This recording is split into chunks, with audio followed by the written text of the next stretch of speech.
Pansus Haji DPR mengendus indikasi dugaan kecurangan Kementerian Agama RI dalam pelaksanaan perjalanan ibadah haji RI 2024. Anggota Pansus dari fraksi PKB, Marwan Jafar, menyatakan pihaknya menemukan setidaknya sekitar 3.500 jamaah yang tanpa harus menunggu langsung diberangkatkan tahun ini untuk beribadah haji. Sementara itu, Pansus Haji juga menemukan beberapa temuan saat melakukan sidak ke kantor pelayanan haji dan umroh kantor Kementerian Agama di Cibinong, Kabupaten Bogor, Jawa Barat. Salah satunya mengenai distribusi tambahan 10.000 kuota haji reguler yang tidak merata di beberapa daerah. Ada temuan ketidakmerataan dan ketidakadilan dalam distribusi terhadap alokasi 10.000 yang reguler itu. Harusnya kalau kita mau bicara teori transparansi dan teori proporsionalitas, tambahan 10.000 reguler itu kan sama dengan 4,5% dari 221.000. Harusnya setiap kabupaten itu mendapatkan 4,5% daripada kuota SIS-nya untuk berangkat tambahan ini. Ternyata ada kabupaten yang mendapat. Ada kabupaten yang numpuk gemuk dapatnya. Ini ada apa? Lantas, benarkah terjadi dugaan kecurangan dalam penyelenggaraan haji? Dan akankah Pansus membongkar semua permasalahan haji? Atau apakah Pansus hanya alat politik semata? Salah satu isu yang mencuat memang dari pelaksanaan ibadah haji 2024 kemarin adalah yang disampaikan oleh Nusron Wahid tadi, bahwa adanya dugaan distribusi dari kuota haji yang tidak merata. Nah, apakah betul hal itu terjadi? Termasuk juga bagaimana penyelenggaraan ibadah haji yang memang ada beberapa pihak yang menilai carut-marut penyelenggaraannya.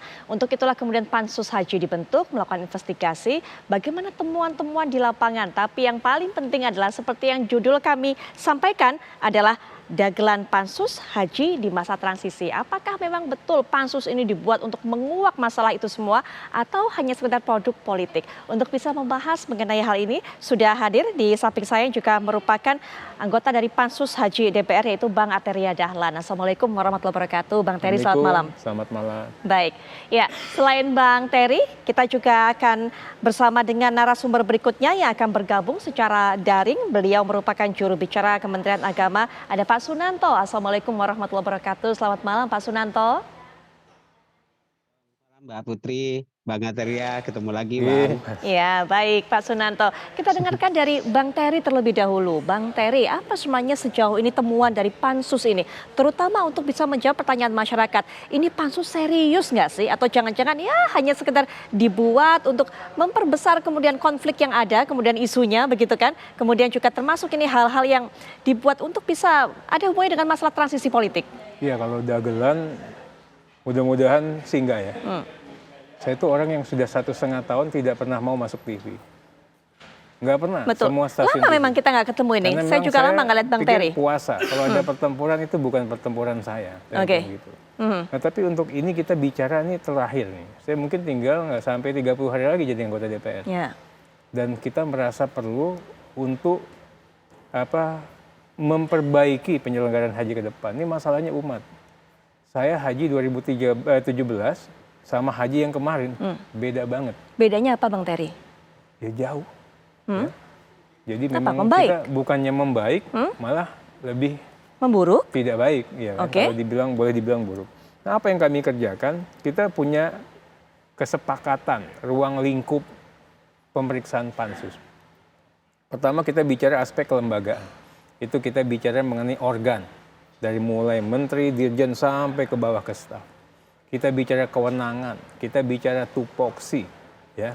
Dari situlah kita akan melihat apakah segala sesuatu yang menjadikan payung hukum ini, ya, itu punya dasar legalitas maupun dasar legitimasi atau tidak. Itu yang pertama. Yang kedua, kita bicara mengenai manajemen kuota. Nah, kita ingin sampaikan, ini teman-teman tahu nggak sih yang namanya kuota haji apa? Kuota haji itu pada saat ditetapkan di dalam rapat panja DPR. Oke. Kalau Pak Menteri bilang kuotanya sekian nambah, itu belum. Pada saat ditetapkan, itulah kuota kita. Nah, Kemudian setelah ditetapkan ada nggak tambahan kuota? Kalau ada namanya tambahan kuota. Di 2024 ini tidak ada tambahan kuota. Kuota tambahanlah yang kewenangan menteri. Tapi di luar kuota tambahan, kuota yang sudah kami tetapkan, itu berlaku komposisi 92% untuk haji reguler, 8% untuk haji khusus. Oke, pada realitanya? Bayangkan, ya, pada realitanya kan kita kan udah daftar tunggu reguler ini 25 tahun ini. Ya. Harusnya kan mereka yang diprioritaskan. Nah, tapi kan tidak, pada faktanya 20.000 yang katanya tambahan itu 10.000-nya untuk reguler, 10.000-nya untuk haji khusus. Harusnya kan tidak demikian, gitu loh. Nah, sudahlah kami nilai ada penyimpangan di situ. Ternyata pada saat pendistribusiannya itu pun bermasalah. Yang 10.000 ini kan haji khususnya ya, itu sudah 138.000. Mungkin kalau daftar tunggunya bisa 7 tahun, ya. Kenapa enggak yang 138.000 ini ya kita endorse untuk nyelesain semua? Tapi dari 10.000 itu 3.503 itu, ya 35% lebih itu dipakai atau dipergunakan oleh jamaah yang 0 tahun, yang baru daftar bisa berangkat. Langsung berangkat. Nah, Oke. itu ya masalah. Ini kita bicara masalah keadilan, masalah fairness, ya kan? Kemudian kita bicara lagi ada apa di belakang itu. Kan kita juga bisa ketahui, ya, dengan dalih travel itu dengan layanan masing-masing, harganya beraneka ragam. Tapi kan kita bisa tahu, dasarnya ini yang 15 ribuan sampai 16 ribuan US, begitu yang masuk 0% ini kan ada tambahan. Ada yang 21.000, ada yang berapa. Bayang yang tadinya cuma bayar hampir 200 juta, ada yang bayar sampai 350 juta. Itu loh. Sejauh ini Pansus sudah tahu ada apa di belakang itu? Semuanya udah kita temukan, makanya kita ini baik hati. Kenapa? Kita ini sudah punya informasi pendahuluan. Nah, kemarin kita manggil Kementerian Agama itu untuk mendengar dua belah pihak ini. Cover both side.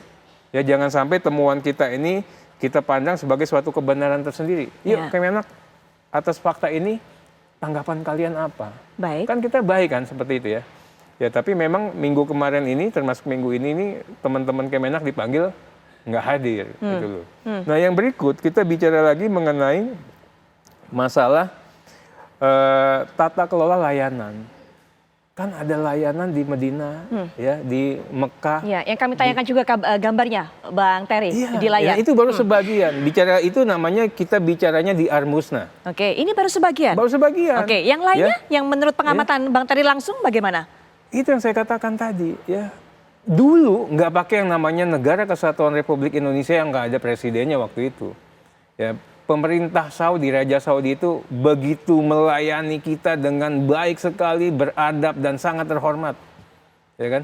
Tapi kita sudah punya yang namanya Negara Kesatuan Republik Indonesia, punya konstitusi kita pasal 29, ya.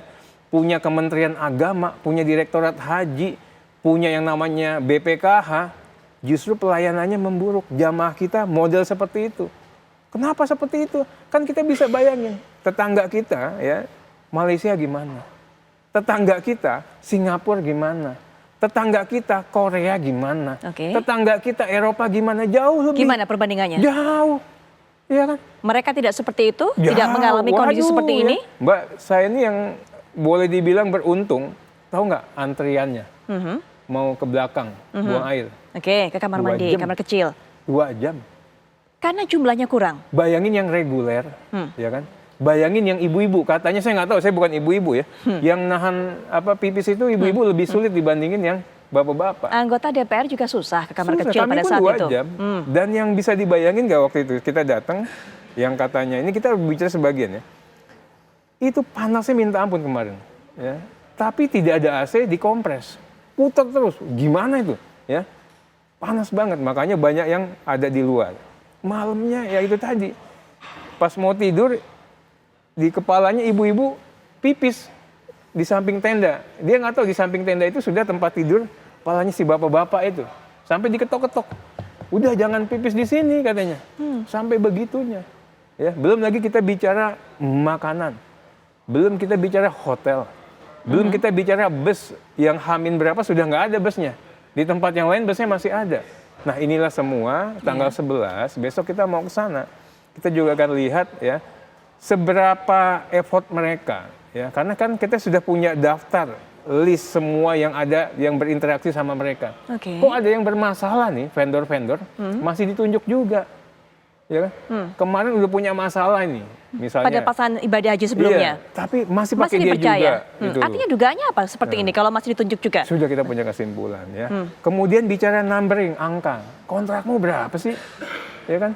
Kalau yang harga segini kan kami tahu bayarannya berapa. Kan dia juga kita cek, itu kontraknya berapa, realnya bayarnya berapa. Oke. Nah, ini baru sebagian yang saya katakan sebagian kejadian yang di Armusna, ya. Belum bicara lagi kan, sekarang antriannya tidak begitu panjang yang di Musdalifah. Iya, uang kamu berangkatin itu jam 5 sore, ya kan? Ya nggak mungkin karena di Musdalifah itu kan istilahnya kita akan bermalam, mabit. Mabit. Kalau kamu sudah cicil-cicil Baik. berangkatnya sore, dia nggak kena mabit, gitu Oke. loh. Terang aja sepi, gitu, 40.000. Mungkin Belum lagi bicara masalah Garuda nih Oke. airliner banyak banget deh. Poinnya banyak Bang Terry. Kita bedah satu persatu terlebih dahulu, tahan dulu karena kita juga harus memberikan kesempatan kepada Pak Sunanto untuk memberikan tanggapan tadi apa yang disampaikan oleh Bang Terry, Pak Sunanto tadi. Kalau tadi Bang Terry dan juga tim Pansus sudah belanja masalah, sudah beberapa ini digambarkan dalam tayangan ini, termasuk adalah masalah layanan, kemudian juga masalah kuota yang distribusinya kemudian tidak adil, kemudian juga ada masalah penunjukan dari vendor-vendor. Silakan diberikan tanggapan Pak Sunanto. Baik, terima kasih Mbak Putri, Bang Arteria. Saya melihatnya begini, ini kan temanya tentang dagelan pansus haji di masa transisi salah satunya ya. Saya kira begini, kalau Kementerian Agama itu kan sudah menjadi satu keputusan politik yang harus diikuti dan harus dilaksanakan. Maka kami menyampaikan kepada teman-teman ketika dipanggil untuk memberikan dan menyampaikan data sesuai dengan fakta yang diketahui. Artinya kami sangat menghormati apa sudah menjadi keputusan politik yang saya kira perlu saling menghargai satu sama lain. Berdasarkan temuan sebenarnya kompleksitas haji itu kan tidak hanya tahun ini ya. Kalau saya berhaji tahun 2023, Pak, ikut sebagai petugas haji, tim monitoring waktu itu.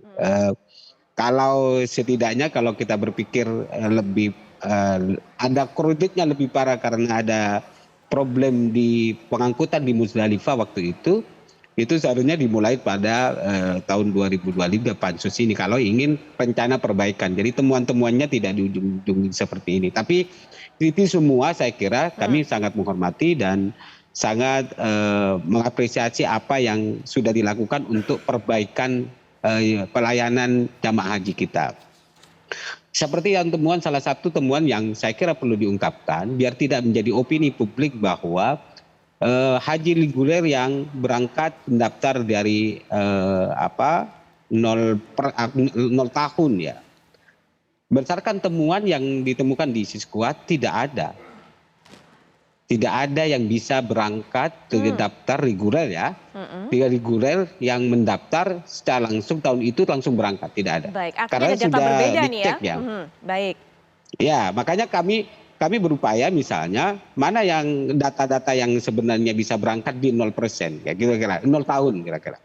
Yang kedua, kejadian yang kemungkinan menjadi contoh di beberapa temuan pansus itu tentang pelimpahan ya. Itu yang kemungkinan menjadi satu catatan. Yang kemarin sangat ramai salah satu contohnya tentang Ibu Seli misalnya. Ya, Ibu Seli itu berdasarkan narasi yang dibangun itu daftar 2004, berangkat 2024. Daftar 2024, berangkat tahun 2004. Nomor porsinya diedit menjadi 2013 kira-kira. Faktanya tidak begitu. Jamaah ini, Ibu Seli itu tidak melakukan pendaftaran, tapi melakukan proses pelimpahan nomor porsi dari pada tahun 2024. Nomor porsi yang diganti memang terdaftar di tahun 2023, Pak. Dan sekarang dilimpahkan sudah berganti pemilik dari penerima pelimpahan. Karena porsi tersebut memang masuk dalam alokasi kota 2024, maka secara otomatis pemilik ini akan berangkat 2024. Nah, problemnya ini tidak ada hubungan keluarga misalnya. Ada pemalsuan dokumennya ya. Ini yang saya kira terus kami selidiki, apakah ada relasi antara petugas dan pelaksana. Kami berupaya semaksimal mungkin berdasarkan semua pelayanan yang dilakukan oleh jamaah, merasa sudah mampu untuk melaksanakan secara maksimal. Tapi memang sekali lagi pelaksanaan haji tidak hanya dilaksanakan oleh Kementerian Agama, ada relasi dengan Arab Saudi, dengan Masair dan sebagainya. Itu saya kira perlu dilakukan. Problem yang sering muncul tentang Musdalifah, yang kemarin 2003 tentang Mina, dan itu terus menerus, Mbak. Ini kan kalau dibandingkan dengan Malaysia dan sebagainya, dengan kota jamaah dan pelaksanaan jamaah, jumlah jamaahnya sangat sedikit, yang perlu dilakukan. Itu tidak sebanding. Tapi memang kita harus belajar memang apa aja yang saya kira perlu dilakukan. Dan ini saya kira satu komitmen Kementerian Agama misalnya tentang memperbaiki dan melaksanakan pelayanan semaksimal mungkin. Saya kira begitu Mbak modelnya. Jadi saya kira asumsi-asumsi, fakta kita dengar, kita duduk bareng. Kira-kira misalnya ada kesalahan di mana? Tapi belum duduk bersama ya? Belum duduk bersama ya Pak Nanto ya? Kemarin sempat dipanggil tapi belum sempat ada kesempatan untuk dialog bersama? Ya kita hanya dipanggil dan kata seperti selayang selama ini di pansus gitu. Kata Bang Aterya kan ini pansus investigatif maka boleh nguliti lah. Kira-kira kalau sudah kalau ingin mau memperbaiki Pak. Gitu kira-kira. Kalau rencana mau memperbaiki rencana masa depan, memperbaiki kesalahan dan sebagainya, tentu dengan nada yang komunikatif lah kira-kira, sehingga kita menyampaikan dengan tanpa tekanan. Apalagi misalnya kemarin ada LPSK karena ada informasi, ada tekanan. Siapa yang menekan? Saksinya baru dimunculkan gitu loh. Kira-kira opini yang berkembang bahwa ini ada tekanan dari Gusmin, ada tekanan dari bawahannya Gusmin, sampai yang saya ketahui, Mbak, sampai menyampaikan kepada birokrasi, sampaikan apa adanya, sampaikan tupoksinya, nggak boleh dikurangi, nggak boleh dilebih-lebihkan. Ya, baik. Kesalahan di mana? Karena kebijakan di dalam birokrasi ini kan kebijakan pasti ada di Menteri Agama kan. Baik. Tapi birokrasi menyampaikan usulan mekanisme opsi-opsi apa yang ini mau dilakukan. Artinya menurut saya Bang Atarya berkomitmen selama ini yang diungkapkan adalah ini pansus ingin memperbaiki, dan saya mengucapkan terima kasih dan sebagai masukan saya kira menjadi cara kami untuk memperbaiki pelayanan. Baik. Problemnya ada kesalahan-kesalahan kecil, saya kira setiap orang pasti memiliki kesalahan. Tapi bagaimana kita memperbaiki ke depan. Saya kira begitu, Mbak. Tahan dulu Pak Nanto, nanti kita akan perdalam lebih lanjut di segmen berikutnya. Termasuk tadi dikatakan oleh Pak Nanto, kalau pansus memang punya niat untuk memperbaiki yang lebih komunikatif, yang lebih baik seharusnya pola komunikasinya. Nanti Bang Terry diberikan tanggapan setelah jeda berikut ini, kami segera kembali. Tidak banyak waktu tersisa yang dimiliki oleh pansus haji ini. Kalau tadi saya sempat berbincang dengan Bang Terry mengatakan sekitar 20 hari kerja aktif untuk bisa membongkar, mengungkap dugaan-dugaan ini semua. Artinya di waktu yang ada yang tersisa cukup dikejar kinerja dari pansus ini karena harapannya begitu besar terhadap pansus. Tapi kalau tadi Pak Sunarto mengatakan kalau memang niatnya baik, niat ingin mengevaluasi, memperbaiki, kayak komunikasinya nggak seperti ini dong Bang. Harusnya lebih baik begitu. Iya, itu juga pertanyaan saya pada saat kebetulan kami di pansus itu kan mayoritas walaupun tidak komisi 8, ya saya kan komisinya urusan hukum nih, komisi 3. Tapi kita terlibat menjadi tim pengawas haji. Jadi memang kalau dikatakan komunikasinya tidak baik, saya nih yang orang luar namanya kan komisi 3 ngelihat komisi 8. Kayaknya emang komunikasinya nggak bagus dari dulu lah. Setelah saya tanyakan tuh, wah emang 4 tahun Pak modelnya begini nih saudara menteri nih ya. Dan tadi juga saya minta diklarifikasi juga. Waktu kami di Mekah, kami sudah sampaikan tim pengawas ini kan kerja ya. Itu semuanya, kelembagaan gimana, layanan gimana. Semua kita sudah kasih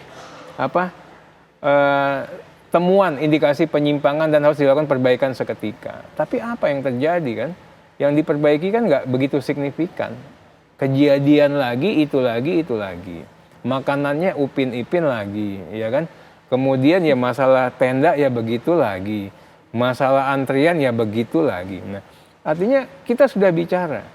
Nah, memang komunikasinya ya saya katakan kita nggak cukup tabayun. Sudah diberikan ruang dan waktu begitu banyak bagi yang kata-kata teman-teman Komisi 8 nih. Ya. Kita sudah kasih ruang 4 tahun lebih loh kepada saudara menteri ini untuk bisa berkomunikasi secara efektif. Untuk apa? Untuk perbaikan penyelenggaraan. Udah, dan saya tuh menjadi saksi juga pada saat di Mekah kita udah ngomong. Kan kalau Pak Narto ingat Pak Narto ya, ini kan saya bilang, ini kok gayanya begini sih. Teman-teman kementerian lagi DPR lagi ngomong nih, gayanya begini. Nggak pernah kejadian. Makan pun beda ini Pak Narto. Ya yang sebelah sana teman-teman menteri, DPR sebelah sini. Ini saya sampai bercanda. Ini ada apa nih kalian ya? Ributnya ribut dalam kali saya bilang. Wah enggak bang dan sebagainya. Nah ini memang udahlah ini kan sudah terjadi. Kita tinggal jalani aja. 20 hari ini kami pastikan Pak Narto, saya ini nggak kenal sama Pak Menteri.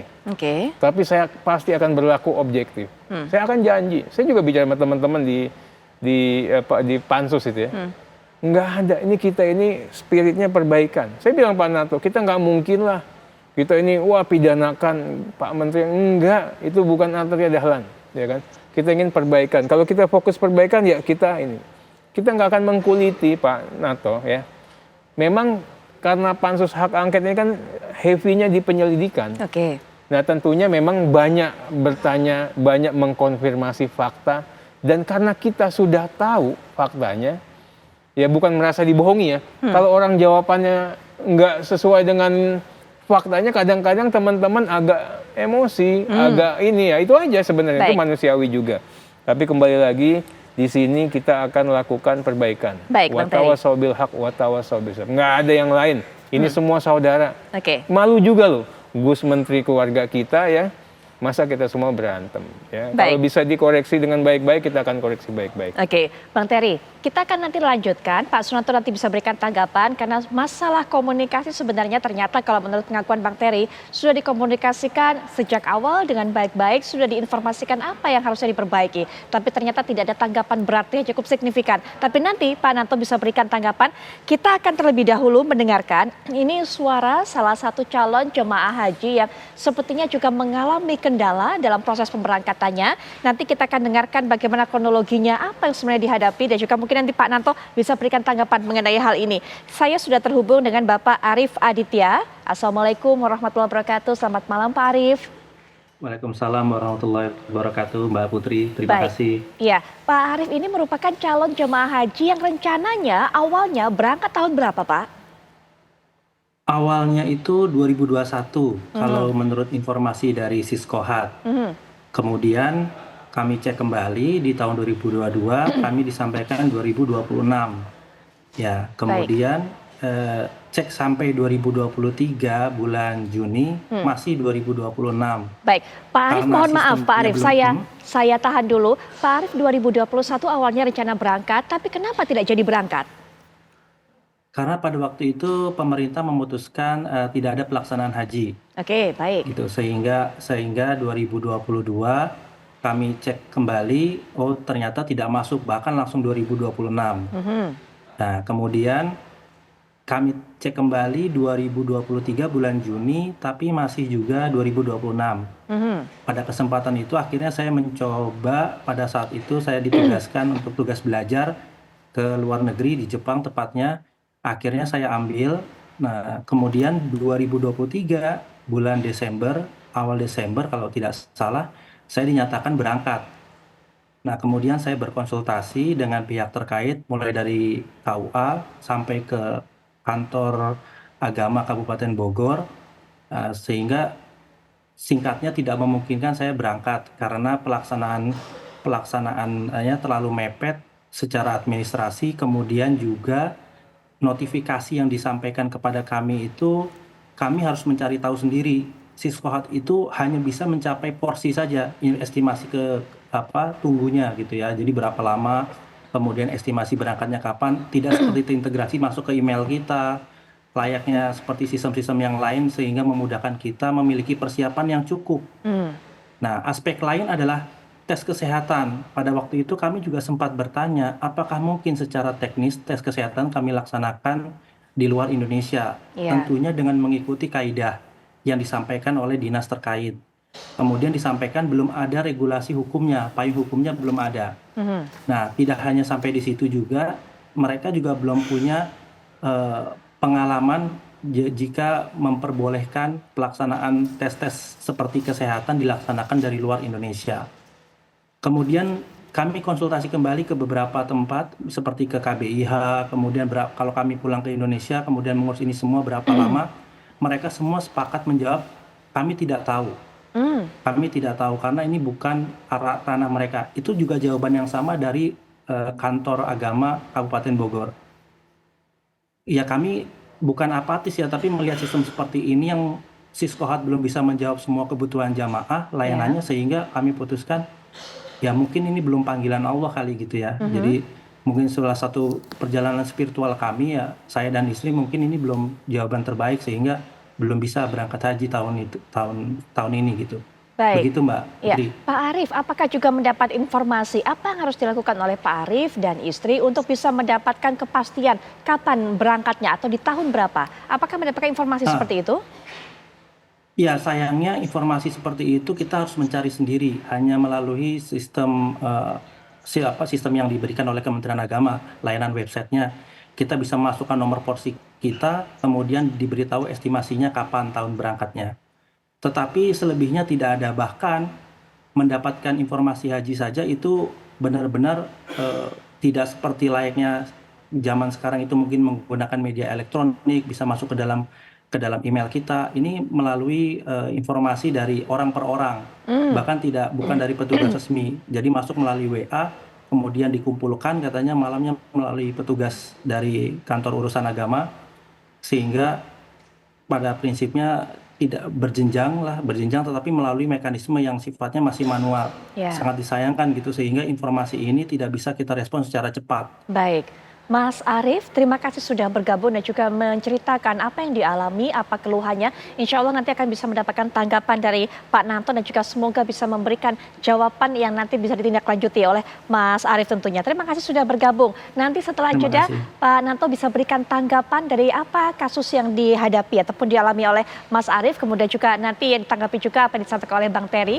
Tapi langsung saja kita akan berikan kesempatan kepada Pak Nanto untuk bisa memberikan tanggapan Pak. Baik tadi yang disampaikan Mas Arief, kendala keluhannya sebagai calon jemaah haji maupun juga komunikasi yang ternyata selama ini kalau menurutnya Bang Terry nggak baik-baik aja terjalin antara Komisi 8 dengan Kemenak, apalagi kemudian dengan Pansus kemarin. Silakan Pak Nanto. Terima kasih Bang Atria. Kalau Bang Atria kan nggak kenal Gusmin, tapi kenal saya Pak. Iya. Jadi agak jadi kenal saya, jadi komunikasinya pasti lancar ke depan. Jadi memang begini, jadi saya berharap bahwa kan ini bukan soal komunikasi ini antara kementerian dengan ini, tapi yang kita bicarakan kan tentang bagaimana komunikasi pansus terhadap teman-teman pengalihan data dan fakta. Jadi kalau komunikasinya niatnya mau memperbaiki bukan mau menghakimi, saya kira pasti aku punya data ini, kau konfirmasi. Misalnya kayak kemarin tadi katakan Bang Arteria bahwa ada 0 tahun sampai 3.000, mana datanya? Kita pastikan nggak ada itu, nggak ada yang kemungkinan. Ya gimana Pak? Jadi data itu bukan dari kami, data itu dari Pak Jaja sendiri, ya, mengantarkan ke ruang rapat kami. Pak Jaja, benar segini? Iya Bang, benar, udah disumpah loh. Iya Bang, 3.503. Jadi bukan dari saya nih, saya katakan. Ini teman-teman kementerian sendiri yang menginformasikan. Pak Jaja itu kan ya udah di Kementerian Agama udah luar biasa lah, itu salah satu dewanya. Itu yang nganterin ke kami sendiri.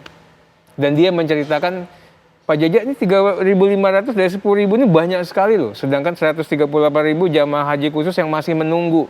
Kok dia bisa berangkat? Itulah Bang. Baik. Nah, ini kenapa bisa terjadi? Karena dipayungi oleh regulasi yang baru hadir. Kapan regulasinya? 2021 di zamannya Pak Menteri. Oke, Timbullah Menteri. Peraturan Menteri Agama 6, Peraturan Menteri Agama 13, timbullah lagi yang namanya keputusan Dirjen Haji, turun yang namanya surat edaran dan sebagainya. Baik, itu sumbernya sudah kita ketahui, Pak Nanto. Silakan dilanjutkan tanggapannya. Jadi pertanyaan saya itu yang sumber itu, misalkan yang kami tahu yang squad, saya tadi sudah ketemu di bawah, mempelajari squad karena saya baru, Pak. Jadi saya pelajari betul informasi yang saya dapat, Bang, bahwa ke squad itu tidak memungkinkan 0 tahun itu berangkat. Jadi kalau reguler ya, tadi kan temuannya tadi tentang beberapa kalau tentang pelimpahan, memungkinkan, tapi kan perlu ada track ya. Tapi nanti kita coba saya selidiki lebih jauh, Bang Ateri ya. Kira-kira apakah benar ada 3.000 sampai seperti apa? Iya, itu sudah karena terkonfirmasi. siapa? Sudah terkonfirmasi. Nanti Travelnya pun nanti, kami tahu semua. Oke, siap. Dan nanti mengaku, travelnya pun mengaku itu. modelnya? Travelnya sudah kami panggil dan mengaku. Siap. Baik. Jadi di kota tambahan ya, Bang ya? Iya. Itu saya kira-kira. Jadi itu ada di kuota tambahan. Jadi ngebacanya gini. Kota apa? Kita ngebacanya itu ya kuota tambahan yang di luar definisinya Saudara Menteri lah ya.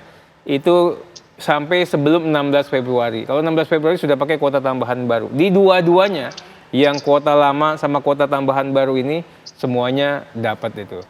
Nah, kan lucunya lagi. Oke, Pak. Ngumpulin 3.500 itu kan nggak mudah gitu loh.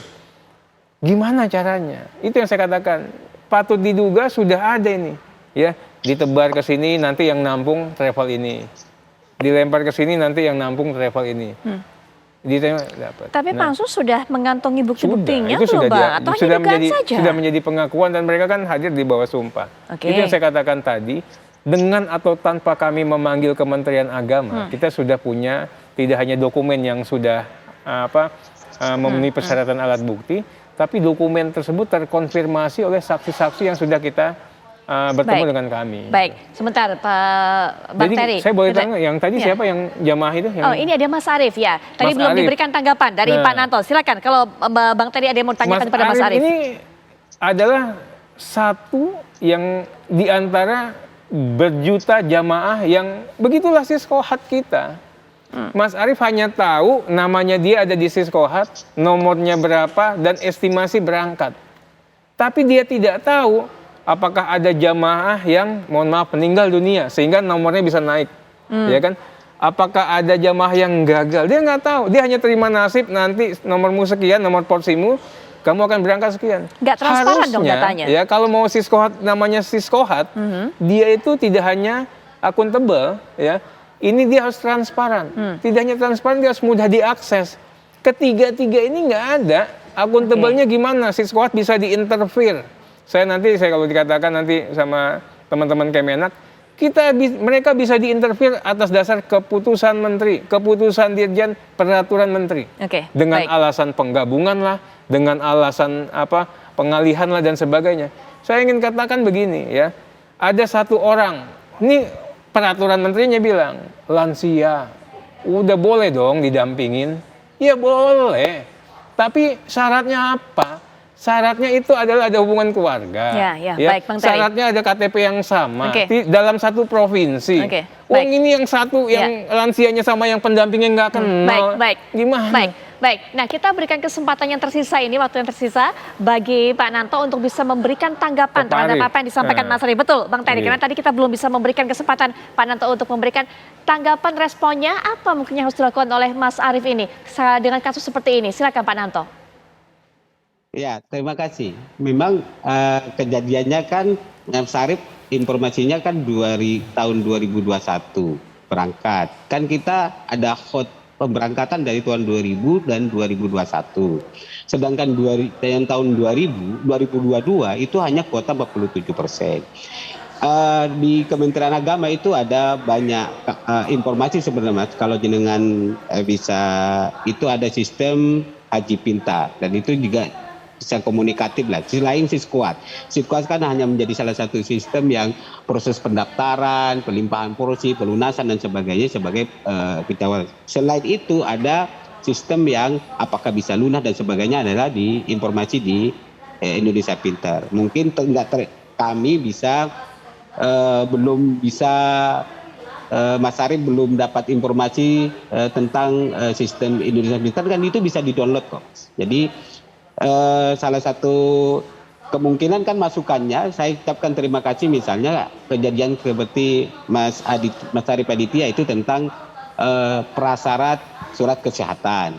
Berdasarkan peraturan dan sebagainya kan harus di Indonesia, dan yang saya tahu karena kemarin tahun 2002 juga menjadi petugas haji itu persyaratannya juga rumah sakit yang negeri, bukan swasta. Kalau swasta nggak diiniin. Itu SOP yang sudah dilakukan. Artinya informasi itu sudah berkembang lah kira. Memang perlu banyak perbaikan. Kami harus akui bahwa memang perlu ada banyak perbaikan yang kemungkinan karena kalau siskuat itu dipublikasi secara utuh, kemungkinan jempolnya akan tinggi gitu. Artinya untuk menjaga kerahasiaan dan sebagainya.